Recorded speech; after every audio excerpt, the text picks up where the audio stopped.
तो पिछले एपिसोड में हाओ चन और उसके सभी साथी अलायंस में वापस आ गए थे और हाओ चन ने मास्टर हान से कहा था कि मैं आपसे अकेले में किसी चीज के बारे में बात करना चाहता हूँ। इसके बाद हम देखते हैं कि उसने इनको एटर्नल टावर के बारे में बता दिया था और फिर इनसे कहता है कि यही चीज हाउलिंग केव का सीक्रेट है, लेकिन इसके स्क्रीन के बाद डिमन हंटर के द्वारा दिए गए मेरिट पॉइंट इसमें रिकॉर्ड नहीं किए जा सकते। इसीलिए हाओ चन को ऐसा लगता है कि इसे किसी पावर ने मिटा दिया होगा। तब इसके बारे में सुनकर मास्टर यांग कहता है कि नेक्रोमैंसर के लिए ऐसा करना उतना भी हार्ड नहीं है। जिसके बाद मास्टर हान भी कहता है कि यह चीज तो सच में अनबिलीवेबल है और मुझे तो इस बात पर यकीन ही नहीं होता कि वह लेजेंड फिर से वापस आ गया है, लेकिन असल में ऐसा उसने खुद ही किया था और उसने ह्यूमन ग्लोरी के पूरा एरा को ही खत्म कर दिया था। तब इसके बारे में सुनकर मास्टर यांग कहता है कि अब उसने हमारे लाइट सन हाओ चिन को अपना इनहेरिटर चुना है। तभी मास्टर हान मास्टर यांग से कहता है कि तुम तो इसके बारे में बिल्कुल भी परेशान नहीं लग रहे, लेकिन कहीं ऐसा तो नहीं कि नेक्रोमैंसर ने अपनी बुरी चीजों को हाओ चिन के पोसेशन में छोड़ दिया हो। तब इसकी ऐसी बात सुनकर मास्टर यांग उससे कहता है कि नहीं, ऐसा कुछ भी नहीं है, क्योंकि मेरे हिसाब से तो अब एटर्नल टावर के अंदर कोई भी बुरी चीज नजर नहीं आ रही, बल्कि अब तो वहाँ पर सबसे प्योर एनर्जी है। लेकिन इसके बाद भी हम देखते हैं कि मास्टर यांग को इसके आगे की चीजें समझ में नहीं आ रही थी और इसीलिए वो कहने लगता है कि वह नेक्रोमैंसर तो सच में काफी मिस्टीरियस है। लेकिन इसके बाद भी हम देखते हैं कि वो बाकी चीजों के बारे में नहीं समझ पा रहे थे। इसीलिए मास्टर यांग हाओ चिन से कहता है ऐसा लगता है कि वहाँ पर कोई सीक्रेट है और अब केवल तुम ही इसके बारे में पता लगा सकते हो। जिसके बाद हम देखते हैं कि अब हाओ चिन भी इसके लिए रेडी हो गया था और फिर इनसे कहता है कि मैं कभी भी नहीं भूलूंगा कि मैं कौन हूँ। इसके अलावा अगर मुझे ऐसा लगा कि नेक्रोमैंसर की पावर इंसानियत के लिए खतरा है तो फिर मैं इसे तुरंत खत्म भी कर दूंगा।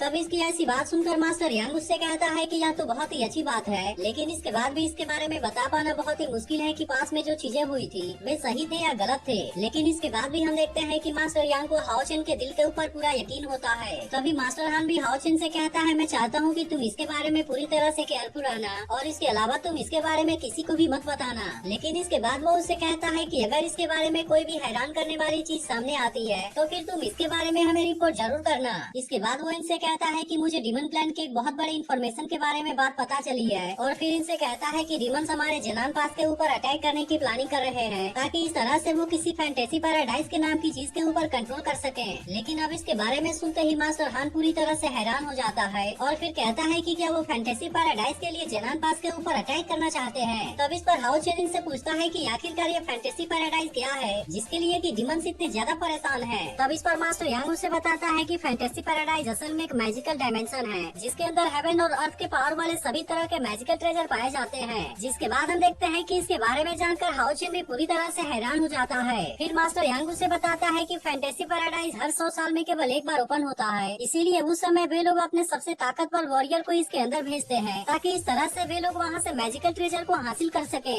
लेकिन क्योंकि असल में फैंटेसी पैराडाइज इंसानी दुनिया में है, इसीलिए वे लोग वहाँ के सीक्रेट ट्रेजर को हासिल करने के लिए जाते हैं जिनके पास में एक रेयर वाली स्पीड पावर हो। लेकिन इसी के साथ इनको यह भी पता है कि वे ट्रेजर असल में डिमन्स के लिए किसी काम के नहीं है, जिसके वजह से उन्होंने कभी भी फैंटेसी पैराडाइज में जाने का कोशिश नहीं किया। इसीलिए मास्टर यांग हैरान होता है कि आखिरकार अब वे अचानक से वहाँ पर जाने की प्लानिंग क्यों करने लगे। तब इसके बारे में सुनकर मास्टर हान कहता है कि कहीं ऐसा तो नहीं कि वे मैजिकल ट्रेजर को हमसे छीनना चाहते हैं ताकि इस तरह से वे हमें कमजोर बना सके। लेकिन इसके बाद भी हम देखते हैं कि इनको इसके बारे में कुछ भी समझ में नहीं आ रहा था और फिर मास्टर हान कहने लगता है कि अब तो फैंटेसी पैराडाइज के ओपन होने का टाइम भी आ गया है, इसीलिए मुझे ऐसा लगता है कि वहाँ पर कोई ऐसी चीज है जिसे कि हम नहीं देख पा रहे और अब इसी वजह से वे लोग इसके लिए पूरी तरह से अलर्ट होना चाहते हैं। इसके बाद अगले सीन में हम देखते हैं कि हाओ चिन यहाँ से जाने लगा था और फिर वो कहने लगता है कि अगर फैंटेसी पैराडाइज में कोई ऐसी चीज है जिसे कि डिमन गॉड हासिल करना चाहता है तब इनको किसी भी कीमत पर उसे फैंटेसी पैराडाइज में जाने से रोकना होगा। इसके बाद हम देखते हैं कि हाओ चिन अपने बाकी साथियों के पास में आ गया था जहाँ पर चेन उससे पूछती है कि क्या सच में हमें 4 लाख मेरिट पॉइंट मिले हैं। तब इस पर हाओ चिन इनसे कहता है कि हाँ, यह बात पूरी तरह से सही है और अब मैं इसे तुम्हारे साथ में भी शेयर कर देता हूँ। जिसके बाद हम देखते हैं कि इस बात से वे सभी काफी खुश हो जाते हैं। लेकिन तभी हम देखते हैं कि दूसरी टीम का कैप्टन भी अपने लोगों के साथ में यहाँ पर आ गया था और फिर वो हाओ चिन से कहता है कि अगर फिर कभी हमें चांस मिला तो हम आपके साथ में कोऑपरेट जरूर करेंगे। लेकिन तभी हाओ चिन कहता है मुझे तो यह बात पता है कि सैर आराम कर रही है, लेकिन आखिरकार ली सिन और लिन सिन कहाँ पर हैं? तब इसके बारे में सुनकर सीमा सियान कहता है कि अभी कुछ देर पहले तो वह भी यहीं पर था, लेकिन अचानक से वो गायब कहाँ हो गया। इसके बाद हम देखते हैं कि ली सिन और लिन सिन साथ में होते हैं, जहाँ लिन सिन उस पर गुस्सा होते हुए कहता है कि इसके लिए तुम ही रिस्पॉन्सिबल हो। तब इसकी बात सुनकर ली सिन उससे पूछती है कि किस लिए। तब इस पर लिन सिन उससे कहता है कि मैं तो इस दुनिया का सबसे ब्लेस्ड मैजिशियन हूँ, जिसके वजह से हजारों लड़कियाँ मुझे पाना चाहती हैं, लेकिन तुमने तो अचानक से मेरे फर्स्ट किस को चुरा लिया। और अब ऐसी बातें कहते हुए वह थोड़ा सा रोने भी लगता है। तब इस पर लिसिन उसका कान पकड़ते हुए कहती है कि कि तुम तो सच में इस तरह के प्ले बॉय हो, और क्या तुम्हें लगता है कि मैं तुम्हारी इस बात के ऊपर यकीन कर लूंगी। तब इसकी ऐसी बात सुनकर लिन सिन भी उससे कहता है कि तुम्हें लगता है कि मैं झूठ बोल रहा हूँ, और क्या तुम्हें यह भी लगता है कि वह मेरा फर्स्ट किस नहीं था। इसके बाद वो लिसिन के ऊपर गुस्सा होते हुए कहता है कि फर्स्ट किस किसी के लिए भी सबसे इम्पोर्टेंट होता है, और इसीलिए केवल तुम ही इसके लिए रिस्पॉन्सिबल हो। लेकिन अब इसके वजह से हम देखते हैं कि लिसिन भी इसके ऊपर काफी गुस्सा हो जाती है, और फिर वो अपनी तलवार निकालते हुए कहती है कि मैं इसके लिए कैसे रिस्पॉन्सिबल हूँ। जिसके वजह से हम देखते हैं कि लिन सिन की हालत अब काफी खराब हो जाती है, और फिर उससे कहता है कि अगर तुम्हें कोई बात करनी है तो सबसे पहले तुम अपने तलवार को नीचे कर लो। लेकिन इसके बाद भी हम देखते हैं कि लिसिन ने अपना तलवार इसके गर्दन के ऊपर रख दिया था, और फिर उससे कहती है कि मैं फर्स्ट किस के बदले तुम्हारे 100 दिन को चाहती हूँ। लेकिन इसके बारे में सुनकर लिन सिन हैरान होते हुए कहता है कि मैं इसके लिए रेडी नहीं हूँ। तब इस पर लिसिन उससे बताती है कि वह मेरा भी फर्स्ट किस था। जिसके बाद हम देखते हैं कि इसके बारे में सुनकर लिन सिन को राहत की सांस मिलती है, और फिर वो सोचने लगता है कि मुझे पता होना चाहिए था कि उसका कोई भी बॉयफ्रेंड नहीं है। इसके बाद वो अपने इमोशन पर कंट्रोल करते हुए कहता है कि मेरा फर्स्ट किस की कीमत 500 दिन है। लेकिन इस पर लिसिन कहती है कि 1000 दिन, जिस पर लिन सिन कहता है कि नहीं 5000 दिन। अब इस तरह से हम देखते हैं कि इनके बीच में इसके लिए बहस होने लगती है। जिसके बाद लिन सिन कहता है अगर ऐसा है तो फिर मैं अपने फर्स्ट किस के बदले मैं तुम्हारे बचे हुए पूरे लाइफ को चाहता हूँ। जिसके बाद हम देखते हैं कि इसके बारे में सुनकर लिसिन भी पूरी तरह से हैरान हो गई होती है, और अब वो भी इसके बारे में कुछ नहीं बोल पाती। लेकिन तभी इसी बीच हम देखते हैं कि हाओचेन और बाकी लोग भी इनको खिड़की के पीछे से देख रहे होते हैं, और फिर इसमें से एक लड़की कहती है कि इसके सेलिब्रेशन के बदले तो हमें तरबूज खाना चाहिए। जिसके बाद हम देखते हैं कि इस बात से लिसिन और लिन सिन दोनों ही काफी शर्मा जाते हैं, क्योंकि अब इनके बारे में बाकी लोगों को भी पता चल गया था। वहीं दूसरी तरफ हम देखते हैं कि शायर की पावर फिर से उसके कंट्रोल से बाहर होने लगती है, लेकिन हाओचेन बिल्कुल सही समय पर आकर इसे सही कर देता है। इसके बाद हाओचेन शायर से पूछता है कि आखिरकार तुम्हारे साथ में हो क्या रहा है। तब इस पर शायर उसे बताती है कि मैं पूरी तरह से ठीक हूँ, और मैं तो केवल अपने रिट्रीवल पावर को प्रैक्टिस कर रही थी। इसके बाद वो आगे कहती है कि भले ही मैंने अपने 3 सेंस को खो दिया है, और इसके वजह से फिर से मैं डार्कनेस के अंदर आ गई हूँ, लेकिन असल में इसके वजह से रिट्रीवल पावर के ऊपर मेरा फोकस और भी ज्यादा बढ़ गया है, और इसीलिए मैं रिट्रीवल पावर के रूल्स के बारे में और भी ज्यादा जानना चाहती हूँ। लेकिन तभी मुझे पता चला कि सर्किट स्वॉर्ड के अंदर तो असल में एक स्वॉर्ड इंटेंट है, और इसीलिए मुझे ऐसा लगता है कि शायद यह लास्ट सर्किट के सन का होगा, और असल में यह वही है जिसने की एक लीजेंड स्वॉर्ड को क्रिएट किया था, और उसका यूज करके उसने डीमन एम्पर को बहुत ही खतरनाक तरीके से हिट किया था। अब इसी वजह से शायर को ऐसा लगता है कि उसकी स्वॉर्ड्समैनशिप सर्किट स्वॉर्ड के अंदर सील है, और अब इसीलिए वो किसी भी कीमत पर इसे मास्टर करना चाहती है। अब इतनी बात कहने के बाद वो हाओचेन से कहती है कि तुम मुझे स्काई में भेज दो, क्योंकि वहाँ पर रिट्रीवल पावर को प्रैक्टिस करने के लिए बहुत ही सुटेबल जगह है। और अब इसी के साथ वो उसे कहती है कि मैं तुम्हारे ऊपर कोई भी बोझ नहीं बनना चाहती। लेकिन यह सुनते ही हाओचेन उससे कहता है कि नहीं, ऐसा कुछ भी नहीं है, बल्कि मैं तो तुमसे कभी भी अलग नहीं होना चाहता। तभी इसी बीच से याद आता है कि एटर्नल टावर की पावर ने शायर की इंजरी को हील कर दिया था, इसीलिए वो शायर के हाथ पर लेकर उसे बताता है कि इसके लिए मेरे पास में एक और भी ज्यादा सुटेबल जगह है। और अब इतनी बात करने के बाद वो इसे एटर्नल टावर के अंदर लेकर चला आता। तो पिछले पार्ट में हाओचेन ने शायर से कहा था कि तुम्हारे प्रैक्टिस करने के लिए मेरे पास में बहुत ही अच्छी जगह है, और फिर वो इसे अपने साथ लेकर एटर्नल टावर के अंदर आ गया था। लेकिन असल में इस बात से शायर थोड़ी सी परेशान हो जाती है, और फिर वो उसे इशारे से पूछने लगती है कि आखिरकार यह जगह कहाँ पर है। लेकिन तभी इलेक्ट्रोलक्स कहने लगता है कि तुम एक गहरे अंधकार में लाइट के पॉइंट को इमेजिन करो, जो कि धीरे धीरे और भी ज्यादा चमकदार होता जा रहा है, और ऐसा लगता है कि इसके पास में एंडलेस एनर्जी है। लेकिन फिर इसके बाद केवल time and space he matter करता है, जिसके अंदर अनगिनत डायमेंशन है, जिसके बारे में कि बाकी लोग हमें बताते हैं। इसके बाद वो इनसे कहता है कि यह इसी तरह से आया था, लेकिन इंसानियत को असल में सबसे बेसिक ओज से होकर गुजरना पड़ा, और फिर इस तरह से वह धीरे धीरे और भी ज्यादा ताकतवर बनते गए। लेकिन इसके बाद अभी भी वे रियल मिस्ट्री से काफी दूर हैं, और आज तक उनमें से कोई भी इसके बारे में समझने में कामयाब नहीं हो पाया कि आखिरकार यह सब केवल एक लाइट के पॉइंट से शुरू क्यों हुआ था। लेकिन फिर इसके बाद वो इनसे कहता है कि मैंने इसके आंसर को खोज लिया है, और वह चीज है एक रूल। इसके बाद वो हाओचेन से कहता है कि यह स्टार मेरा लेगेसी है, जिसके अंदर मैंने दुनिया के सारे रूल्स और आंसर को रखा हुआ है। अब इतनी बात कहने के बाद वो उससे कहता है मैं वेट में हूँ कि तुम इसके बारे में खोज लो, और तब तक मैं अपने स्लीप में तुम्हारा वेट करूंगा,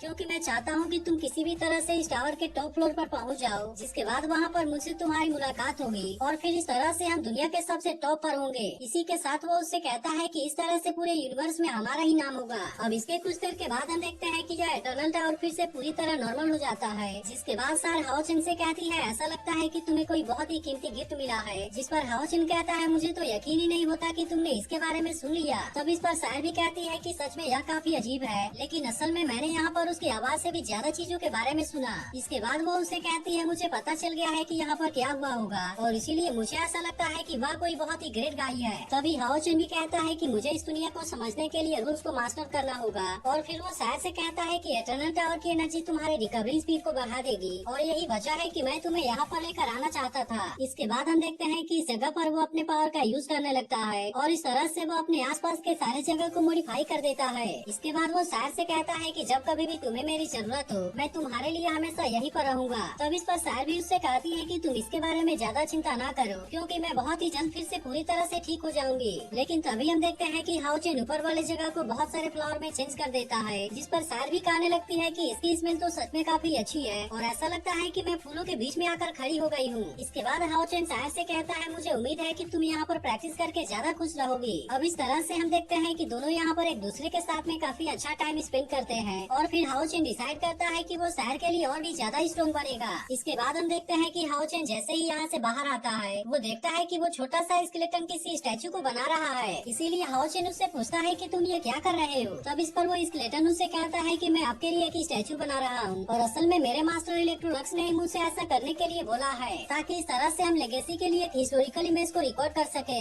लेकिन इसके बाद भी हम देखते हैं कि हाओचिन इसके ऐसी बातों के ऊपर ज्यादा ध्यान नहीं देना चाहता था और फिर वो स्केलेटन से पूछता है क्या तुम मुझे बता सकते हो कि लेवल 1 के ट्रायल का एंट्रेंस कहाँ पर है। तब इसके बारे में सुनते ही वो स्केलेटन उससे इसके बारे में बताने लगता है और फिर वो उससे कहता है कि एटर्नल टावर को असल में 7 लेवल्स में डिवाइड किया गया है और फिर वो इसे लेवल 1 के ट्रायल का एंट्रेंस दिखाता है। इसी के साथ वो उससे कहता है कि तुम फर्स्ट ईयर के सभी लेवल को पास कर लो क्योंकि उसके बाद से तुम्हारे पास में इलेक्ट्रोलक्स के पासवर्ड का एक्सेस हो जाएगा। तब इसके बारे में सुनकर हाओचिन याद करता है कि इलेक्ट्रोलक्स ने भी उससे कहा था कि अगर वो इसके सारे लेवल को पास कर लेगा तब इस तरह से वो उसके सभी 12 होली प्लेस, उसके 100 आर्मी और उसके पूरे किंगडम को भी हासिल कर लेगा। इसके बाद हम देखते हैं कि हाओचिन लेवल 1 में पार्टिसिपेट करने के लिए अंदर एंटर कर जाता है जहाँ पर वो लेडी की आवाज उसे यहाँ के सारे रूल्स के बारे में बता देती है और अब इस तरह से उसका यह टेस्ट स्टार्ट हो जाता है। अब इस तरह से हम देखते हैं कि हाओचिन भी इसके लिए पूरी तरह से रेडी हो गया होता है जहाँ पर इसे गार्डियन नाइट और डिसिप्लिन नाइट वाले स्केलेटन का सामना करना था और वे दोनों स्केलेटन अपने पावर का यूज करके तुरंत इसके ऊपर अटैक करना शुरू कर देते हैं। जिसके बाद हम देखते हैं कि हाओचिन भी किसी तरह से अपने आप को इनके अटैक से बचाने लगता है और अब इस तरह से इनके बीच में बहुत ही शानदार फाइट होने लगती है। लेकिन हाओचिन समझ जाता है कि वे असल में लेवल 5 के पीक में हैं, मगर उनका बेसिक स्किल्स बहुत ही सॉलिड है। तभी इसी बीच हम देखते हैं कि वे दोनों स्केलेटन और भी शानदार तरीके से हाओचिन के ऊपर अटैक करने लगते हैं, जिसके वजह से अब इनका सामना करने में हाओचिन को काफी प्रॉब्लम होने लगती है।